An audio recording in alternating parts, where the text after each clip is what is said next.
کی طرف سے ایک سوال ہے کہ آپ کی جو تفسیر صغیر ہے یعنی کہ جماعت احمدیہ کی، اس میں جو معجزات کے بارے میں تشریح کی گئی ہے وہ کچھ اس قسم کی ہے کہ اس میں سے معجزوں کا رنگ بالکل ختم ہو جاتا ہے.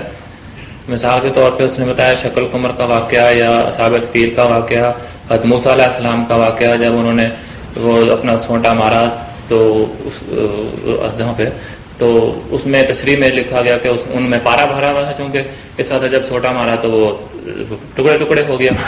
تو اس رنگ میں اگر دیکھا جائے تو اس میں کوئی معجزے کا رنگ نہیں نظر آتا، بلکہ اس قسم کے جادو عام لوگ بھی کر سکتے ہیں. وہ جو سانپ جو دوسروں نے وہ فرعون کی طرف تو وہ بتا رہے تھے نا کہ وہ تو معجزہ تو اس طرح میں قرآن مجید نے اصل بیان کیا ہے کہ وہ اژدہا بن گیا اور اس نے ان کے سانپوں کو کھا لیا، لیکن آپ کی تشریح اس طرح ہے تو ہمیں سمجھ نہیں آتی کہ وہ پھر معجزہ کیا رہا کہ جو ایک عام جادوگر جو ہے وہ بھی کر سکتا ہے. اس قسم کی بات ہے. میں یہ تو بتا رہا ہوں کہ جو پارا بھرا ہوا تھا وہ جادوگروں نے بھرا ہوا تھا. جی جادوگروں نے بھرا تھا. اور موسیٰ نے تو نہیں بھرا ہوا تھا. جی ہاں، موسیٰ نے تو کوئی دھوکہ نہیں دیا کسی کو. ویسے میں بات بیٹھے میں آپ کی بات سمجھ گیا ہوں. تفسیر صغیر میں امکان پر بحث کی گئی ہے کہ معجزے کے پیچھے کیا کیا حکمتیں امکانی موجود ہیں.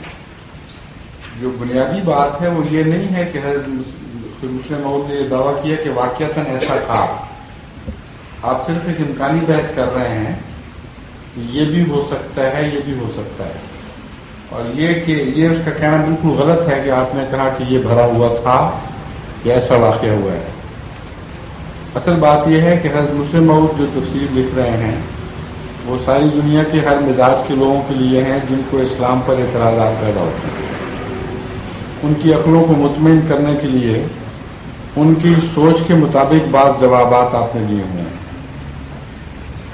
وہ جو بنیادی اعتراض ہے وہ یہ نوجوان نہیں نہ سمجھتے جو پاکستانی ہیں.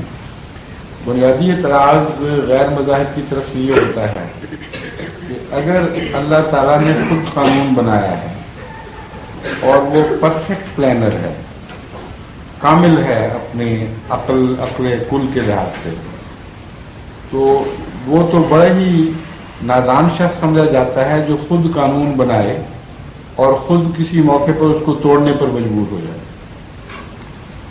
خود اپنے بنائے ہوئے قانون کا بھی احترام نہ کرے، اور کوئی ایسی سچویشن اس کے سامنے آ جائے جس کے لیے پہلے قانون میں پروویژن موجود نہیں. وہ کہتے ہیں یہ ایسی مثال ہے کہ جس طرح ایک انسان نادانی میں قانون بناتا رہتا ہے، بیچارہ کام جتنا مرضی عقل والا ہو، کوئی نہ کوئی ایسی اچانک سچویشن پیدا ہو جاتی ہے کہ اس وقت ماہرین بیٹھتے ہیں کہ اس قانون میں اس کی گنجائش نہیں تھی، چنانچہ پھر وہ قانون بدلتے ہیں. تو یہ غیر مسلم محققین یہ اعتراض کرتے ہیں، یا غیر مسلم بھی زیادہ تر دہریہ، کہ مذہب کا خدا عجیب ہے کہ وہ اتنی عقل بھی پھر نہیں کرتا کہ قانون میں ترمیم ہی کر لے. وہ اپنا بنایا ہوا قانون توڑ دیتا ہے اور اس کا نام تم معجزہ رکھتے ہو. کہتے ہیں معجزہ ہوگا اپنی جگہ، لیکن اس کے بعد خدا پہ اعتماد نہیں رہتا. پھر یہ ہے بنیادی اعتراض. اس کے مختلف جوابات ہیں.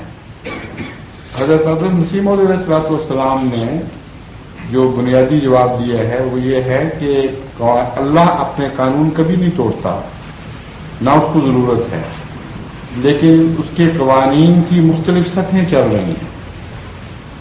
بعض قوانین ہیں جو نظر آ جاتے ہیں اور ان کو تم قانون عام سمجھ رہے ہو، اور خدا ہی کا بنایا ہوا قانون ہے جو ان میں استثناء مقرر کرتا چلا جاتا ہے، اور انسان اپنی لا علمی کی وجہ سے سمجھتا ہے کہ قانون ٹوٹا ہے. اور جس کو ہم معجزہ کہتے ہیں وہ اس وقت کے انسان کو چونکہ علم نہیں ہوتا کہ خدا کا ایک اور قانون بھی ہے، اس لیے وہ اس کو معجزہ سمجھتا ہے اور مقصد پورا ہو جاتا ہے. یہ کوئی غیبی طاقت ہے جس کو زیادہ پتہ ہے، ان لوگوں کو کم پتہ ہے. اور بعد کے زمانے میں بعض دفعہ وہی چیز معجزہ نہیں رہتی بلکہ عام قانون بن جاتی. مثلا کسی زمانے میں جب یہ فاسفورس کی پراپرٹیز نئی نئی معلوم ہوئی تھی تو ایک فرینچ بازیگر تھا جس نے موراکو میں بغاوت کو کچلنے کے لیے اور وہاں کے مقامی جادوگروں کو شکست دینے کے لیے اس قسم کی چیزیں استعمال کی.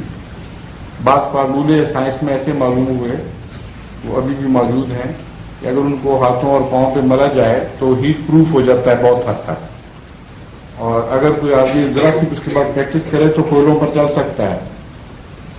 اور یہی کرتے ہیں اکثر بازیگر. اس زمانے میں نئی نئی چیز تھی تو بہت کم لوگوں کو علم تھا، اور فاسفورس اگر دانتوں کو لگا دیا جائے تو اندھیرے میں وہ چمکیں گے اور محسوس ہوگا کہ بڑی قوت، اور پھر سانس لیں گے تو سانس کے ساتھ آگ کا شعلہ سا نکلے گا. تو وہ یہ بازیگر وہاں گیا اور اس نے سارے موراکو کی بغاوت کو کچل دیا اور مروب کر دیا. اب آپ کو علم ہے اس زمانے کے لوگوں کو، تو یہ موزہ نہیں ہے، عام بات ہے، لیکن اس زمانے میں موزہ تھا کیونکہ دنیا لا علم تھی. لیکن فرق صرف یہ ہے کہ وہاں انسان کے علم کا، اس زمانے کے انسان کے علم کا اور آج کے انسان کے علم کا فرق تھا. لیکن جب خدا دکھاتا ہے معجزہ تو کلیتاً عام انسان سے لا علمی میں ایک ایسی بات کرتا ہے جو اس وقت کے قانون کے مطابق ناممکن ہے، لیکن قانون کے خلاف پھر بھی نہیں ہوتی. تو اس کو کہتے ہیں خارق عادت. حضرت خلیفۃ المسیح ثانی رضی اللہ تعالیٰ عنہ نے ان اصولوں کو پیش نظر رکھ کر بعض گتھیاں سلجھانے کی کوشش کی. چنانچہ آپ کو یہ خیال گزرا کہ اس زمانے میں جو جادوگر کو تو پاس کوئی طاقت نہیں ہے، وہ کرتا کیا ہوگا آخر. یہاں انگلستان میں جو 1924 میں دوسرے موت تشریف لائے تو آپ نے جو جادو دکھاتے تھے ان پر تحقیق کی، کچھ کتابیں بھی لے کے آئے ساتھ کہ ہوتا کیا ہے آخر. تو پتہ چلا کہ جادوگر بھی دراصل سائنسی علم کا ایسا حصہ پا جاتے ہیں جو عام لوگوں کو پتہ نہیں، اور اس سے وہ کرتب دکھاتے ہیں.